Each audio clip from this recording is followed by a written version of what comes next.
திருக்கோலம் நின்றனையா ஒரு குலைந்து சென்றனரே திருக்கோலம் நின்றனையா ஒரு குலைந்து சென்றனரே ஒரு குலைந்து சென்றனரே கல்வாரி மாமலையோர் கொடுங்கோர காட்சி கண்டேன் கண்ணில் நீர் வழிந்திடுதே எந்த மீட்பர் இயேசுவதோ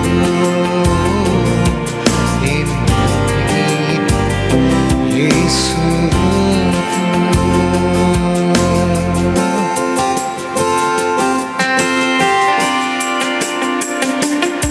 சிலுவை தம் தோள்களிலே சிதறும் தம் வேர்வையிலே சிலுவை தம் தோள்களிலே சிதறும் தம் வேர்வையிலே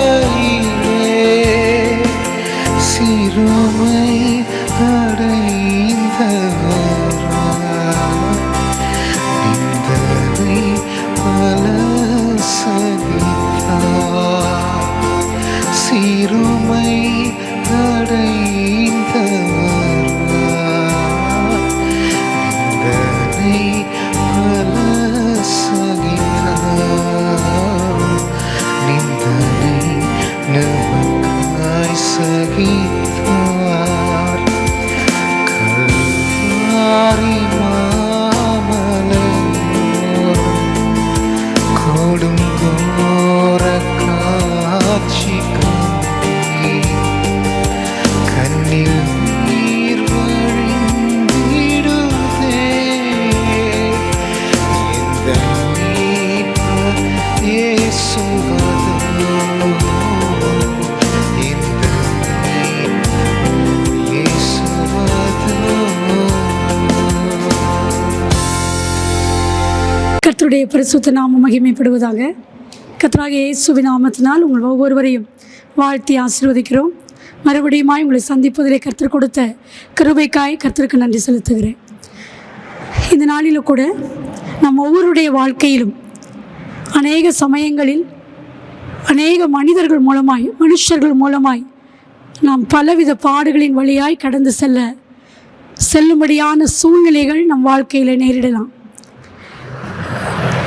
இந்த நாளில் கூட வேதத்தில் நாம் பார்க்கும் பொழுது இஸ்ரவேல் ஜனங்களுக்கு எதிராக பார்வோனும் அவன் சேனைகளும் எழும்பி வந்த பொழுது அவர்கள் இவ்வாறு வேதத்தில் நாம் பார்க்கும் பொழுது யாத்ராகமம் 15வது அதிகாரம் 9ஆம் வசனத்தில் தொடர்வேன், பிடிப்பேன், கொள்ளையாடி பங்கிடுவேன், என் ஆசை அவர்களிடத்தில் திருப்தியாகும், என் பட்டயத்தை உருவுவேன், என் கை அவர்களை சங்கரிக்கும் என்று பகைஞன் சொன்னான் என்று சொல்லி வேதத்தில் நாம் வாசிக்கிறோம்.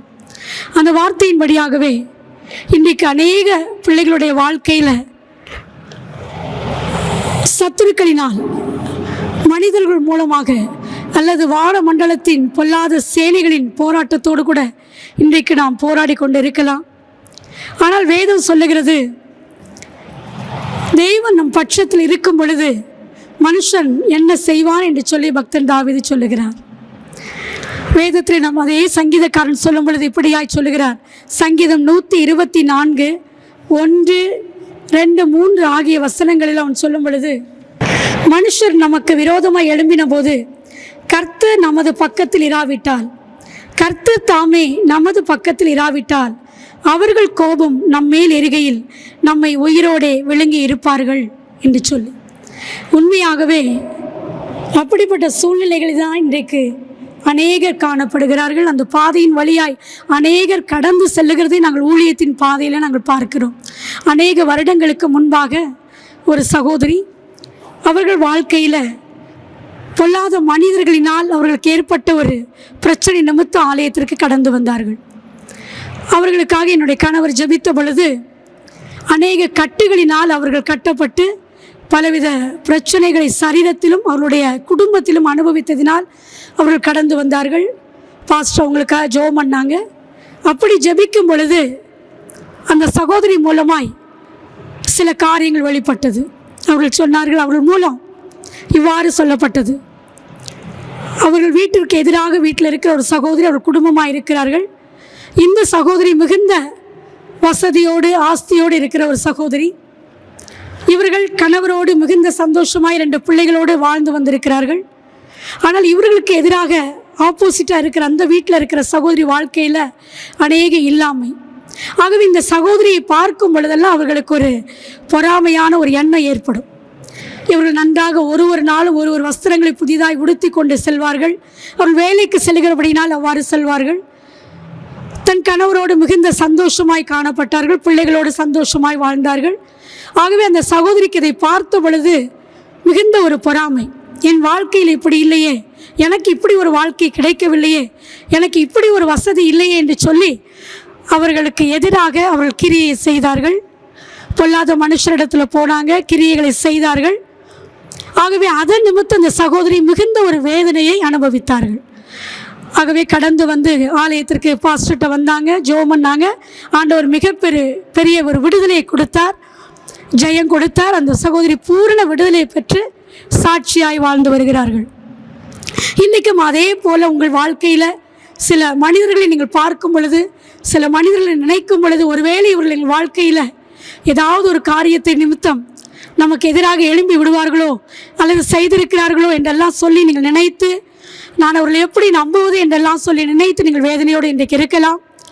ஆண்டவர் வேதத்தில் பக்தன் தாவீது சொன்ன வார்த்தையின்படியாகவே அவர் நம் பட்சத்தில் இருந்தால், அவர் நம் பட்சத்தில் இருக்கிற பொழுது எந்த ஒரு மனிதர்களும் நமக்கு எதிராக எழும்பி வர முடியாது. ஏனென்றால் வேதத்தில் நம்ம வாசிக்கிறோம், அதே சங்கீதத்தின் புஸ்தகம் 118வது அதிகாரம் 6வது வசனத்தில், கர்த்தரின் பட்சத்தில் இருக்கிறார், நான் பயப்படேன், மனுஷன் எனக்கு என்ன செய்வான் என்று சொல்லி பக்தன் சொல்லுவதைப் போல ஆண்டவர் உங்கள் பட்சத்தில் இருக்கிறார். அவர் உங்களுக்கு துணையாக இருக்கிறார். அவர் உங்களுக்கு மறைவிடமாக இருக்கிறார். அவர் உங்களுக்கு புகலிடமாக இருக்கிறார். ஆகவே நீங்கள் ஒரு நாளும் மனிதர்களால் ஒருவேளை சேதம் ஏற்படுமோ, மனிதர்களால் ஒருவேளை இழப்புகளை சந்திப்பேனோ என்று சொல்லி நீங்கள் ஒரு நாளும் கவலைப்படாதிருங்கள். ஆண்டவர் உங்கள் பட்சத்தில் இருக்கும் பொழுது ஒரு நாளும் அவர்கள் உங்களை மேற்கொள்ள முடியாது. ஏனென்றால் வேதத்தில் பார்க்கிறோம், சங்கீதம் யாவருக்கு தெரிந்த ஒரு சங்கீதம் 121:5, கர்த்தர் உன்னை காக்கிறவர், கர்த்தர் உன் வலது பக்கத்தில் உனக்கு நிழலாய் இருக்கிறார் என்ற வார்த்தையின்படி ஏசாயா 51:16வது வசனத்தில் ஆண்டவர் சொல்லும் பொழுது, என் கரத்தின் நிழலினால் உன்னை மறைப்பேன் என்ற வார்த்தையின்படியாகவே ஆண்டவர் உங்களை அவருடைய கரத்தின் நிழலை கொண்டு உங்கள் பட்சத்திலிருந்து உங்களை மறைத்து எந்த ஒரு தீங்கு அணுகாதபடி ஆண்டவர் உங்களை பாதுகாத்து வழி நடத்துவார். ஆகவே நீங்கள் ஒரு நாளும் கவலைப்படாதிருங்கள்.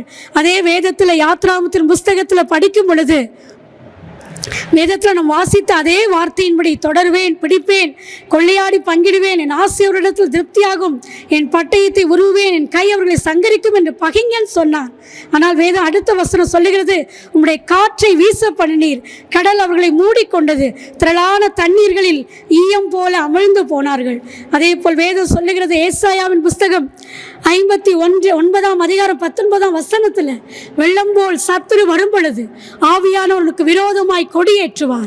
அன்றைக்கு இஸ்ரவேல் ஜனங்களுக்கு எதிராய் வந்த பொழுது கர்த்தர் காற்றாகிய பரிசுத்த ஆவியானவர் இடைப்பட்டார், ஜனங்களை பாதுகாத்தார். அதே போல இன்றைக்கும் கர்த்தருடைய ஆவியானவர் வெள்ளம் போல் சத்துரு வரும் பொழுது, வெள்ளம் போல் சத்துரு உங்கள் வாழ்க்கையில், உங்கள் வாழ்க்கையை, குடும்பத்தை, பிள்ளைகளை, உங்களுடைய காரியங்களை மேற்கொள்ள வரும் பொழுது ஆவியானவர் இடைபடுவார். கர்த்தருடைய ஆவியானவர் உங்களுக்காக யுத்தம் செய்வார். அவர் உங்களுக்கு விடுதலை அளிப்பார். கர்த்தருடைய கரத்தில் முற்றிலுமாய் உங்களை ஒப்புக் கொடுங்கள். கர்த்தருடைய நாமம் மகிமைப்படுவதாக. விசேஷித்த விதமாய் உங்களுடைய வாழ்க்கையில் இந்த நாளில் இப்படிப்பட்ட சூழ்நிலைகளின் வழியாய் நீங்கள் கடந்து செல்லலாம். அல்லது பொல்லாத மனிதர்களுடைய சூழ்நிலை, பேச்சுகள், அவருடைய கிரியைகள் உங்களை துக்கப்படுத்தலாம், உங்களை வேதனைக்குள்ளாக்கி இருக்கலாம். இந்த நாளில் அவர் எல்லாவற்றையும் கர்த்தருடைய கரத்தில் ஒப்புக் கொடுத்து விடுங்கள். அவர் உங்கள் பட்சத்தில் இருப்பார். இருப்பார். அவர் உங்கள் வலப்பக்கத்தில் உங்களுக்கு நிழலாக இருப்பார். அவருடைய கரத்தின் நிழல் உங்களை மறைத்து சத்துரு உங்களை மேற்கொள்ளாதபடி. சங்கீத புஸ்தகத்தில் 37ஆம் அதிகாரத்தில் நாம் வாசிக்கும் பொழுது பக்தன் இவ்வாறு 37, 33ஆம் வசனத்தில் இந்த வார்த்தையை நான் அடிக்கடி தியானிப்பேன்.